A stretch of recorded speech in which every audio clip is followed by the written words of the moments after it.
자, 안녕하십니까. 이제 부동산 공법 주요 부분 특강을 이제 진행하게 됩니다. 여러분들 이제 강의 중에 제가 많은 이야기를 했었어요. 그죠? 강의 중에 얘기를 했었는데, 우리가 이제 오늘 배울 내용은 도시개발법이라는 내용과 주로 이제 도시 및 주거환경 정비법이라는 법 두 개입니다. 그래서 도시개발법에서는 6문항이 시험에 출제가 됩니다. 6문항이. 그리고 정비법, 도시 및 주거환경 정비법에도 6문항이 출제해서 총 12문항이 출제가 되는데, 우리가 이제 그 외에도 이제 국토계획법 12문제, 그 다음에 이제 건축법, 주택법 해서 7해서 14문제, 그 다음에 농지법 2문제, 전체적으로 이제 문항이 그렇게 구성이 돼서 총 40문항이 나오는데, 학생들의 이제 득점 분포도나 각종 모의고사 성적이나 이런 걸 비교해 봤을 때 가장 이제 성적이 안 나오는 부분이 이제 도시개발법하고 도시 및 주거환경 정비법입니다. 이 법들은요, 다른 법에 비해서 좀 법이 좀 잦은 개정도 많고, 그 다음에 또 암기할 것도 많을 뿐더러 제일 큰 거는 이제 저의 부덕에 소치일 수 있지만은 강의 양 자체를 제가 많이 늘리질 않아요. 그 얘기는 무슨 얘기냐면 시험에 나올 것들 6문항 중에서 꼭 나올 것들 한 3-4문항 위주로 집중적으로 강의를 하게 됩니다. 그러다 보니까 이제 그 내용 자체가 그래도 워낙 많고 어렵다 보니까 득점이 안 나오는 거겠죠. 그래서 심지어는 뭐 6문제 다 틀리는 학생도 있어요. 합격자들 중에서도 6문항 중에서 1개, 2개 맞히는 학생도 굉장히 비일비재하다는 겁니다. 그랬을 때 매년 이제 문제 출제를 분포를 보면 한 해는 도시개발법이 좀 어렵게 나오고 한 해는 도시 및 주거환경 정비법이 어렵게 나와요. 그러면 이제 번갈아가면서 어렵게 나오는데 무엇이 어렵게 나올지는 예측하기 굉장히 어렵습니다. 그래서 우리 시험에서 이제 총 12문항인데요. 우리 12문항을 아주 단순하게 우리가 생각을 해볼게요. 그래서 그 문제가 12문항이니까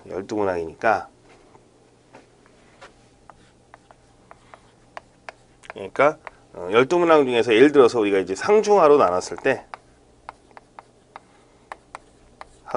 때 자, 우리가 이제 그냥 편의상 그냥 이렇게 이야기를 할게요. 이렇게 돼 있어요. 네? 그러면은 이제 세 문제씩을 하면 최소한 우리가 득점을 했을 때 요거는 반드시 득점을 해줘야 되겠죠. 그죠? 요거는 반드시 득점을 해줘야 될 거예요, 우리가. 그죠? 요건 득점을 해줘야 될 겁니다. 그죠? 네, 요건 득점을 해줘야 될 거고. 두 번째 이제 요 문제들은 도대체 어떤 문제들이냐? 하 문제들은 도시개발법이나 정비법에서 기출문제 최근 5년간 나온 문제의 그 정답 지문이 일치하는 경우예요. 그러니까 거의 5년간 기출문제 안에서 나왔던 지문이 반복돼서 나오는 문제가 2문제가 출제가 됩니다. 평균적으로.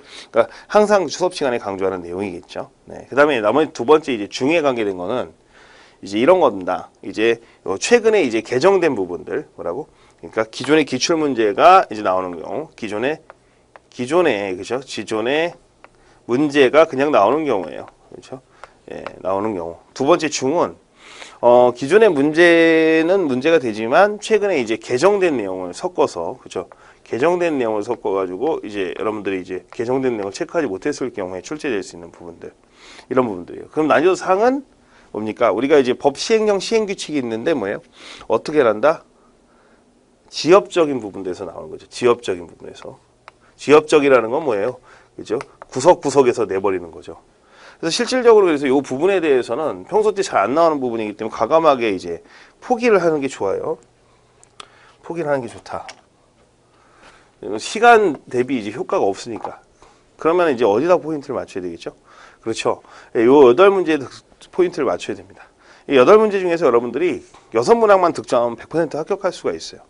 이 법에서 6문항을 출제했다는 얘기는 나머지 법들은 대부분 다 60점 이상 맞을 수 있다는 부분이에요. 그렇죠? 60% 이상 득점을 할 수 있기 때문에 그럼 요거하고 요거 위주로 우리가 이제 강조를 해서 강의를 특강을 진행을 해서 잡을 겁니다. 그러니까 우리가 이제 오늘 배우는 내용들 이제 도시개발법, 정비법 이 배운 내용만 가지고 일단 시험장 들어간다 이렇게 생각하시면 편할 거예요.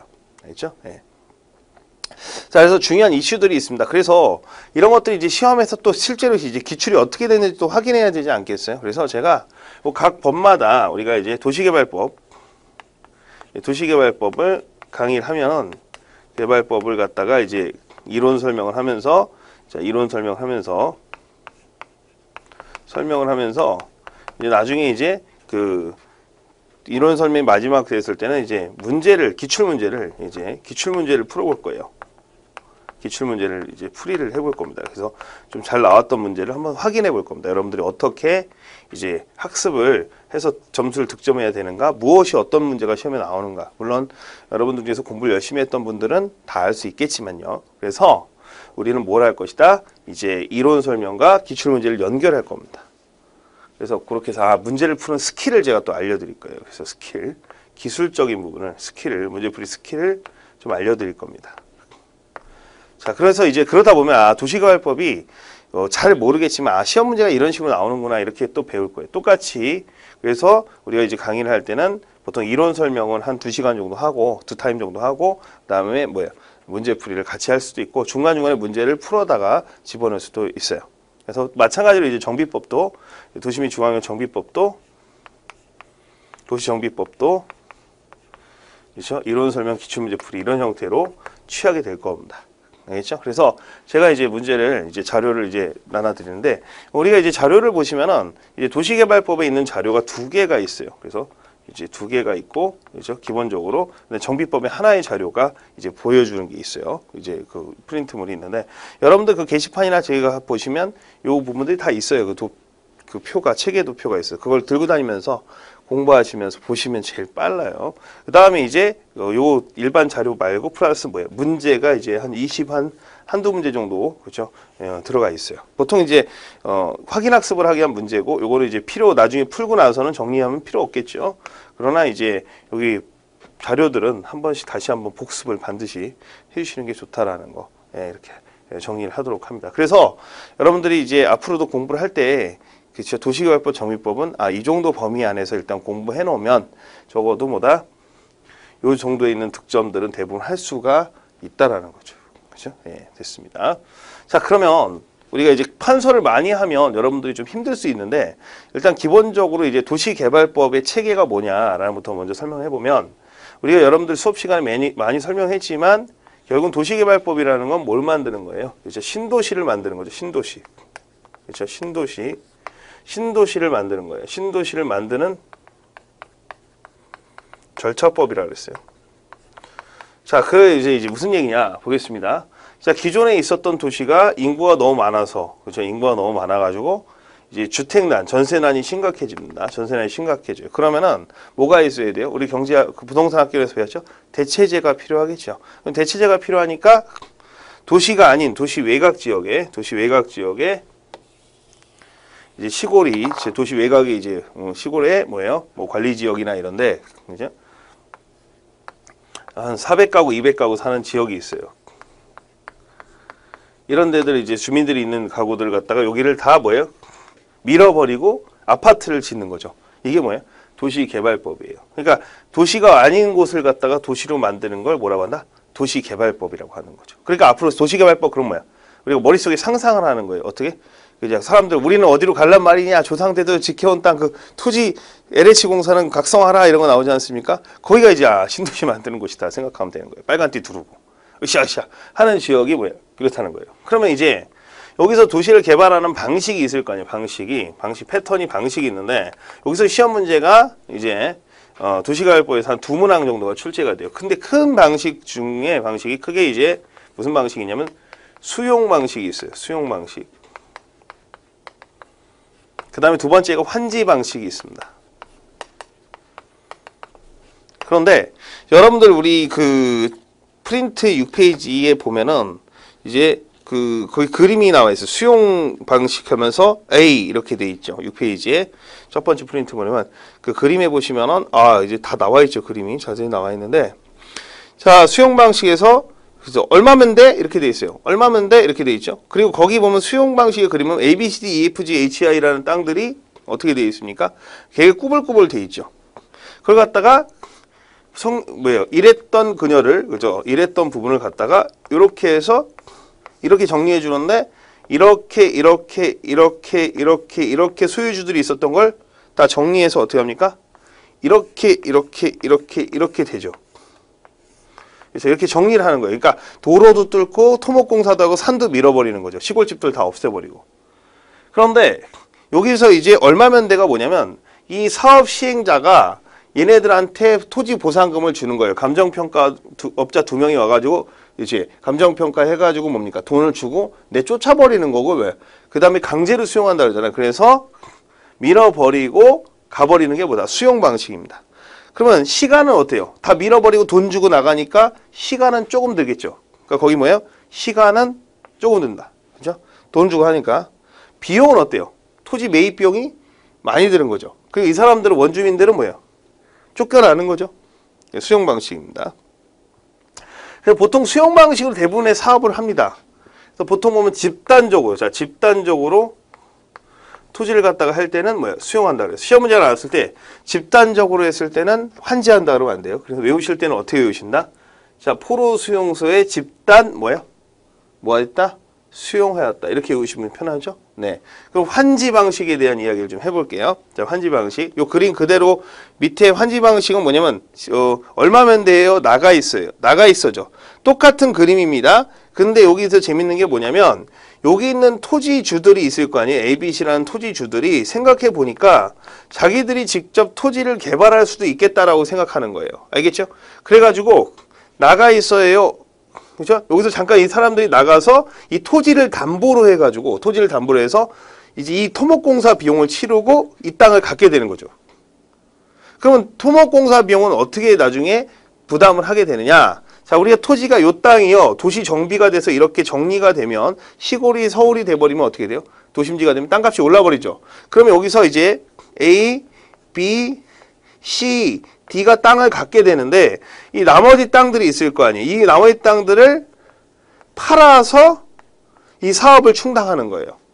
프로젝트 파이낸싱이죠. 그러니까 재건축이 이런 방식이죠. 굳이 건물로 따지면 5층짜리 건물 때려 부셔서 20층을 올려서 자기는 집 살고 나머지 아파트 파는 방식. 그렇죠? 그러면 기존에 있었던 토지가 바뀌어요? 안 바뀌어요? 바뀌죠. 그러면 바뀌면은 이걸 갖다가 땅을 바뀌는 걸 뭐라고 한다? 환지라고 하는 거예요. 환지. 그래서 이 방식을 무슨 방식이라고 한다? 환지 방식이죠. 그러니까 나가 있다가 다 끝나고 나면 들어오게 되는 겁니다. 알겠죠? 자, 그런데 그래서 아셔야 될 게 뭐냐면 환지에서 만약에 여러분들 A라는 사람이 땅을 1000평을 갖고 있다. 그러면 여기 있는 땅도 A인데 A 다시라고 표현하겠습니다. 그러면 A 다시의 땅이 과연 1000평일까요? 그렇지 않겠죠. 왜? 이만큼의 도로 비용이나 기반시설 비용이나 이런 게 나가고 그 다음에 이 땅을 팔아야 되기 때문에 당연히 어떻게 됩니까? 토지가 줄겠죠. 귀금속, 다이아를 세공해서 다이아 반지를 만드는 거예요. 그럼 가치는 뭐예요? 더 높을 수도 있다라는 거예요. 그러니까 사이즈가 크다고 해서 무조건 하는 게 아니라 다시 얘기하면 그죠? 빵 하나랑 금 한 덩어리랑 크기가 같다고 해서 가격이 같은 건 아니란 말이에요. 그러면 이렇게 해가지고 우리가 하게 됩니다. 그럼 여기서 이제 이 사람들마다 A는 1000평인데 실제로 여기서 받은 땅은 500평이다. B는 2000평인데 실제로 받은 땅이 B 다시가 뭐다? 500평, 1000평이다. 뭔가 규칙이 생기죠. 이 규칙이 뭐예요? 까이는 거죠. 그럼 까이는데 그걸 갖다 증가하는 거예요? 감소하는 거예요? 감소하는 거죠. 그럼 감소하는 비율을 감보율이라고 합니다. 다른 말로는 이 사람들이 이렇게 많이 까이니까 부담스러워요? 안 부담스러워요? 부담스러우니까 뭐라고 한다? 토지 부담률이라고 하는 거예요. 뭐라고? 토지 부담률. 그죠? 토지 부담률이 적용되는 거예요.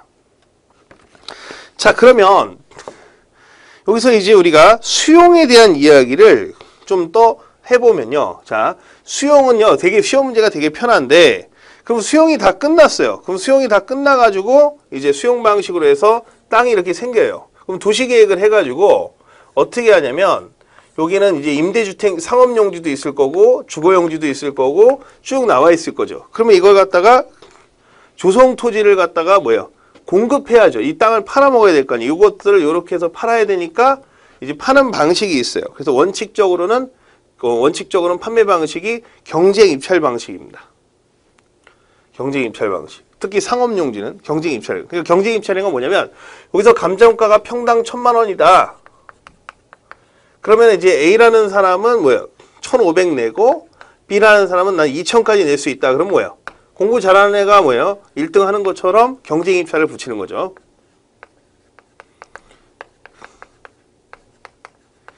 그러니까 만든 땅을 파는 거예요. 경쟁 입찰. 경쟁 입찰. 예, 강한 자만이 살아남는 경쟁 입찰. 자, 두 번째가 뭐냐면 예외가 있어요. 예외가. 예외가 뭐냐면 수의계약이라는 게 있어요. 수의계약이라는 건 뭐냐면 1대1 계약이라고 하는 거예요. 서로. 그러니까 경쟁 자체를 붙이지 않는 거죠. 어떤 것들 있죠? 학교라든지 청사라든지 이런 것들은 뭐한다? 경쟁 입찰 붙일 수 없잖아요. 여기 도시계획상 학교 부지가 있다. 그럼 초등학교 부지가 있어요. 그럼 초등학교 부지를 갖다가 예를 들어서 대교 눈높이에서 입찰 받아갖고 땄다. 그럼 애들은 학교 다녀야 돼요? 눈높이 다녀야 돼요? 눈높이 다녀야 되죠. 그럼 눈높이는 졸업장 줘요? 못 줘요? 못 주죠. 그럼 애들은 다 검정고시 봐야 된다는 얘기지. 됐죠? 그 다음에 예외 2가 뭐냐면 이건 공익성이 강하기 때문에 그런 거예요. 두 번째 예외 2가 뭐냐면 추첨이에요. 추첨. 자, 여러분들 이렇게 최고가 입찰 방식으로 하게 되면은 경쟁 입찰 방식으로 하면 돈이 없는 사람들은 여기 있는 땅을 받을 수가 없죠. 그리고 또 여기 이제 임대주택 용지라든지 또는 서민용 주거 용지 같은 거를 갖다가 만약에 이런 경쟁 입찰을 붙이게 되면 자, 어떤 서민용 주거 용지라는 건 25.7평 이하를 말하는 거예요. 국민주택 용지인데 자, 보겠습니다. 자, 롯데건설에서 롯데캐슬에서 1,000만 원을 갖다가 불렀고 그렇죠. 삼성 레미안에서 2,000을 불렀어요. 국민주택 용지를. 그러면 얘가 삼성 레미안이 이걸 땄어요. 그러면은 이 토지 매입비는 뭐에 포함되겠어요? 주택 가격에 포함되겠죠, 원가에. 그럼 올라가요, 안 올라가요? 밀가루 값이 올라가면은 뭐예요? 당연히 빵값도 올라가는 거잖아요. 그래서 뭐 한다? 이 경쟁 입찰을 붙였을 때는 안 좋은 것은 뺑뺑이라는 거 있죠. 그게 뭐예요? 뺑뺑이는 다른 말로 추첨이라고 하죠. 그래서 우리가 서민용 주택이 330 이하의 단독주택, 100평 이하의 단독주택 부지, 국민주택 용지, 그 다음에 공장 용지 같은 경우. 그렇죠? 국민주택 용지. 이런 것들은 추첨을 한다. 그래서 단주, 공공추. 그래서 시험에서 제일 많이 나오는 부분이 이 추첨입니다. 됐죠? 이렇게 해서 우리가 알 수가 있어요. 그래서 거기 나와 있는 건 뒤에 설명을 할 거고요. 그 다음에요. 여기서 이제 환지에 대한 이야기를 밑에 좀 설명을 하면 주로 이제 여기 있는 땅 중에서 요게 이렇게 바뀌게 됐을 때 거기 오른쪽에 보면은 그 도시개발사업 절차도에서 간보율이 나와 있죠. 간보율에 보면은 보류지 채비지라는 표현이 있죠. 보류지라는 건 뭐냐면 환지로 정하지 않고 도로 부지로 나가는 땅들 있죠. 공원 부지. 이런 것들 보류지라고 하고 그 다음에 아까 제가 대출받아서 이거 했다고 했죠. 그럼 이 대출받은 비용을 갖다가 충당해야 될 비용, 충당하는 비용이 있어야 되겠죠? 그걸 갖다가 채비지라고 하는 거예요. 알겠어요? 교체하는데 비용 충당하는 비용을 채비지. 그러니까 채비지 매각을 통해서 그렇죠? 이 비용을 충당하는 겁니다. 도시개발비를. 그러니까 재건축할 때 조합분이 있고 일반 분양분이 있어요. 그렇죠? 그럼 일반 분양분을 갖다가 팔아서 뭐 하는 거예요? 그 비용을 충당하는 거죠. 예, 그렇게 기억하시면 되는 거예요. 그런데 제가 또 설명할 부분이 제가 갑자기 조합이라는 단어를 많이 썼는데 주로 이런 사업은요. 이런 사업, 환지 사업은 이 동네 사람들이 모여서 땅을 갖다가 내놓고 하는 사업인데 이걸 갖다 우리는 뭐라고 하냐면 도시개발 사업을 하기 위해서 모인 조합이라고 해서 도시개발 조합이라고 합니다. 이 도시개발 조합이 만들어지는 이유는 뭐냐면 한 사람이 가진 땅이 많지 않기 때문에 조합이 만들어지는 거예요. 공동으로 운영하는 도시개발 조합이 만들어지고 참고로 알아야 될 거는 뭐냐면 환지는 거의 조합이 사업을 진행합니다. 민간이 사업할 때 조합이 그렇게 기억을 하시면 돼요. 그 다음에 또 거기 보면은 우리가 간보율 50%에서 감환지, 적응한지, 증환지 이렇게 나와 있죠. 이걸 좀 설명을 해드릴게요. 자, 우리가 이제 100평을 넣으면 예를 들어 100평을 넣으면 50평을 주겠다. 토지를. 그러니까 여기 100평을 넣으면 여기 50평을 주겠다. 예를 들어서. 그러면 토지 부담률이 50% 그렇게 적용한단 말이에요. 근데 토지를 갖다가 자를 때요. 100평짜리도 있지만 102평짜리도 150평짜리 다양하잖아요. 그렇다고 도시계획을 하는데 지금 두부처럼 지금 모판 딱딱 잘라져 있죠? 토지를 갖다가 어떻게 해야 돼요? 딱 규격화돼서 잘라야 되겠죠. 우리 돌집 가면은 뭡니까? 부조 더 했다고 좀 더 크게 썰어주고 이런 거 아닌 것처럼 정해진 것처럼 규격을 맞춰야 된다는 거예요. 왜냐면 우리가 재건축할 때도 아파트가 32평형이 있다 그러면 32평에 하나가 있지 27.9, 28.7, 29.6 이렇게 할 수가 없어요. 왜? 재건축에 있는 현재 원래 있었던 지분만큼 딱 아파트가 정해져서 비율만큼 딱 떨어지는 아파트는 없단 말입니다. 우리가 중고차를 팔 때도 웃돈을 주거나 또는 어떻게 해야 돼요? 우리가 내가 있는 차를 갖다가 새로 바꾸려고 했을 때, 중고차로 바꾸려고 했을 때 그 차, 다른 차로 내가 승용차를 봉고차를 바꾸려고 한다. 승합차로 1,000만 원을 더 주거나 또는 1,000만 원을 더 도로 받고 차를 바꾼단 말이에요. 그래서 차익이 나오는데 딱 떨어져서 우리가 규격을 50으로 하자라고 했어. 그러면 50은 딱 적응하니까 적응환지가 되는 거야. 알겠죠? 네. 그런데 잘 보세요. 지금 80평이 들어왔어. 80평 예를 들어서. 그럼 80평의 반치면 뭐 해야 돼요? 40이 나오죠. 그죠? 그러면 40짜리는 없잖아. 그러니까 국가가 10을 더 주는 거야. 이 사업 시행자가 10을 더 줘요.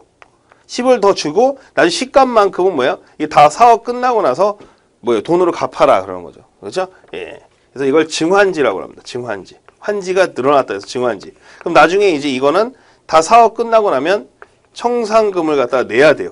누가? 땅 토지주가 이제 만약에 받아야 되고 그 다음에 예를 들어서 120이야. 반토막 치면 얼마 돼요?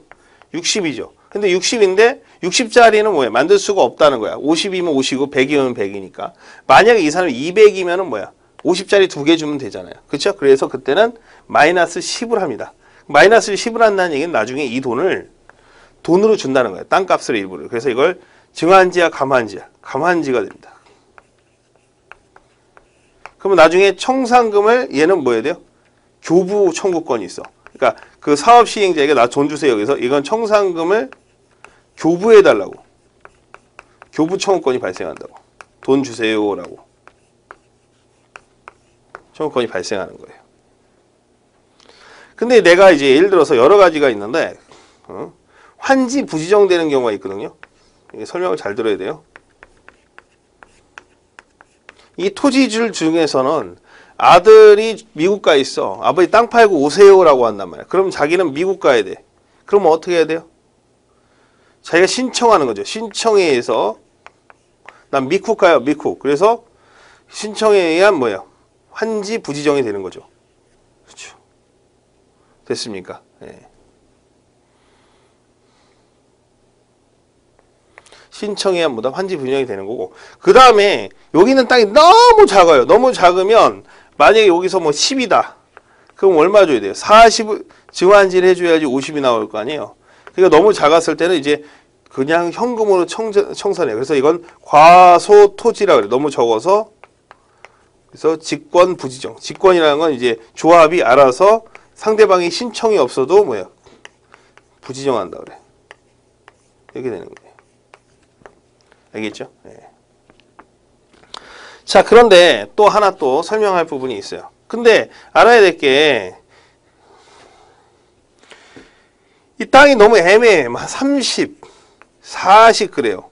그러면은 너무 적잖아요. 근데 이런 사람들 다 쫓아내면 어떻게 되겠어요? 원주민이 정착률이 떨어지잖아. 그랬을 때 이 사람들한테는 땅을 하나 줄 수 없으니까 이렇게 땅 위에다가 아파트의 공유 지분을 준다고. 그러면 평면이야 입체야? 입체죠. 그렇죠? 그래서 이건 입체환지라고 하는 거예요. 알겠죠? 아파트로 주는 거예요. 그러니까 땅이 10억짜리 땅을 가지만 능력이 안 되니까 그렇죠? 토지를 이제 가난한 사람들이 다 모여서 집단으로 입체환지를 해서 아파트를 이렇게 주게 되는 거죠. 공유 지분을. 이렇게 되는 겁니다. 됐죠? 자, 이렇게 해서 이제 설명이 이제 끝난 거예요. 그래서 사업이 수용과 환지 사업이 있구나. 이런 기본적인 내용들은 있고요. 그럼 거기 제가 이제 설명을 했을 때 또 하나 여기서 뭐 설명이 다 들어가지만 오른쪽에 보면은 A는 100평, 50평 적응환지 이렇게 돼 있어요. 6페이지에 그 동그라미 간보율 부분 그림 밑에 A는 100평인데 50평 적응환지. 청산 문제 발생하지 않는다. 10,000평인데 5,000평. 그렇죠? 예. 마이너스 감환지가 됐을 경우에는 손실보상금하고 50평에다가 뭐야? 5평 추가해서 증환지. 그렇죠? 부당이득 반환금. 그러니까 마이너스가 됐어요. 플러스가 됐어요. 그래서 청산금 징수하고 그러니까 이제 B 같은 경우는 어때요? 나중에 돈을 받는 거죠. B 땅 주인은. C는 어때요? 돈을 내야죠. 증환지가 됐으니까. 추가로 70평에서 이거 미국 간대. 근데 자기가 돈으로 받겠다고 하는 겁니다. 그죠? 70평이면 충분히 받을 수 있는데 청산금을 갖다 받고 미국 간다는 거죠. 이거 신청해야 환지 부지정이고요. 근데 주의할 건 뭐냐면 여기서 만약에 어떤 사람이 여기서 임차권자가 세입자가 있었을 때는 돈 받고 미국 가버리면 이 세입자가 뭐예요? 골치 아파지죠? 예, 세대잖아요. 그러니까 그냥 떠날 땐 말없이 떠난다. 임차권자의 동의가 있어야 된다. 임차권자의 동의가 있어야 된다는 얘기죠. 자, 그 다음에 이제 D1은 너무 작다고 했죠. 그러니까 직권 부지정이 되는 거예요. 알겠죠? 그 다음에 여기 원래 학교 부지 같은 게 있었어요. 근데 학교 부지가 이제 너무 작으니까 위치를 바꿔서 딴 데다 학교를 지어줬다 그러면 뭐 이거는 공공시설 부지는 만약에 이제 필요 없으면 용도 폐지하고 다른 환지로 사용하면 된다는 겁니다. 알겠죠? 그 다음에 아까 얘기했듯이 건물로 줄 수가 있다는 거죠. 네, 됐습니다. 거기에 대한 설명을 했고요. 뒷부분은 이제 설명할 거는 없어요. 그러니까 그 정도 이해하시면 될 것 같습니다. 그래서 그다음에 전체 도시개발 체계도 부분을 이제 설명을 하게 되는데 이제 그 다음에 7페이지에 나와 있는 부분입니다. 그래서 일단 이런 신도시 만드는 절차를 어떻게 규율을 하느냐, 예, 이렇게 설명했을 때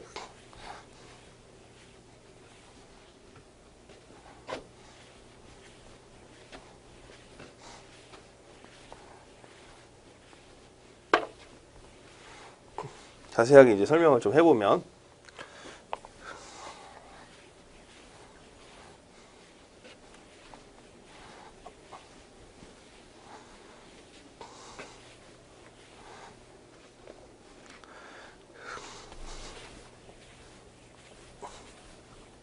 자, 첫 번째가 들어가는 게 이제 보통 도시개발 사업을 할 때는 개발계획을 갖다가 합니다.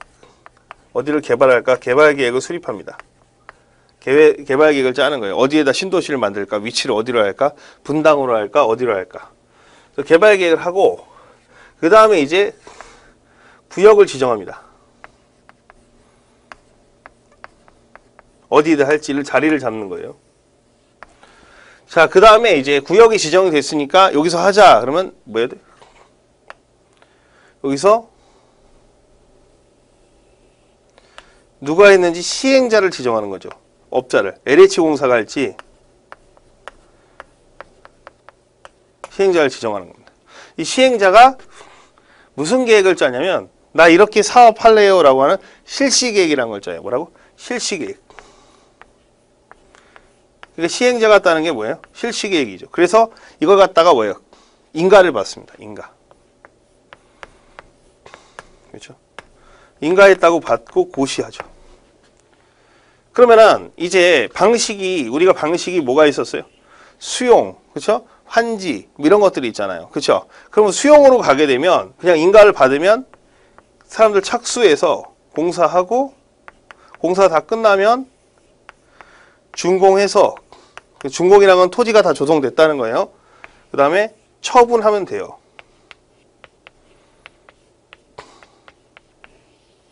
그런데 이게 이제 환지 사업으로 했을 때는 좀 복잡합니다. 환지는 이해관계자가 많기 때문에 조합을 결성해야 되고 막 그래요. 그래서 실시에서 환지를 하게 되면은 여기서 이제 60일 되면 이제 여기서 이제 환지 계획을 짜서 그렇죠? 환지 계획을 짜서 어떻게 나눠줄지 환지 계획을 짜요.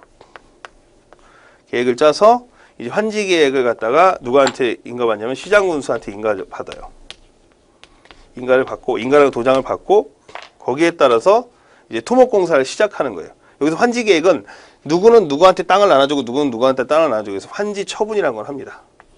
공사가 다 끝나면 이제 토지를 나눠주는 걸 환지 처분이라고 합니다. 그렇죠? A에서 A 다시 B는 B 다시. 그래서 환지 처분하면 이제 그 환지 처분된 다음 날 법률에 그렇게 정해 있어요. 법에 다음 날 그렇죠? 뭐가 이전되냐면 A에서 있었던 토지가 A로 해서 소유권이 이전되는 거야. 소유권 이전이 되고 그다음에 청산금이라는 게 뭐죠? 부담금 있죠. 자기가 더 받았을 때는 돈을 내야 되고 덜 받았을 때는 현금을 받아야 되죠. 그래서 청산금이 확정이 됩니다.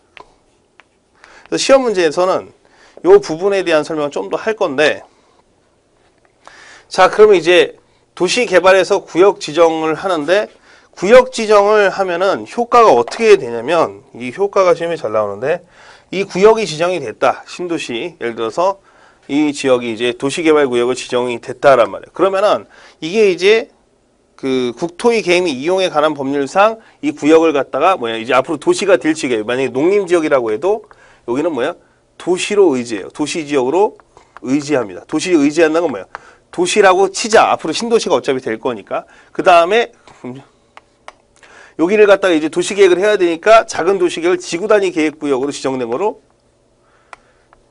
의제를 합니다. 의제랑은 간주한다는 거예요. 알겠죠? 예.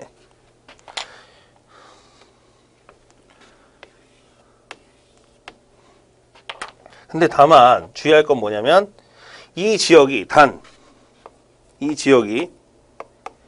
이미 지구단위 계획구역이 있거나 있다면 뭐예요? 중복되니까 할 필요가 없겠죠. 의지할 필요가 없겠죠.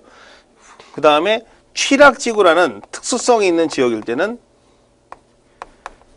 그렇죠? 도시로 의지하지 않아요. 알겠어요? 도시로 의지하지 않고 그냥 시골이 됩니다. 예.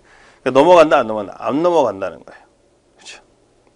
그래서 이제 여기서 이제 사업이 진행되는 과정을 이제 우리가 볼 거예요. 그래서 어떻게 진행이 되는데 우리 교재에서는 그 도시개발 사업이 진행이 되는 부분이 쭉 나와 있는데 이걸 한꺼번에 싹 제가 정리를 해드릴 거예요. 싹 정리를 하면서 그렇죠. 이 부분들을 정리를 해둘 겁니다. 그래서 하도록 하겠습니다. 좀 쉬었다가 이어서 우리는 이 도시개발 사업이 이어서 진행을 하도록 하죠.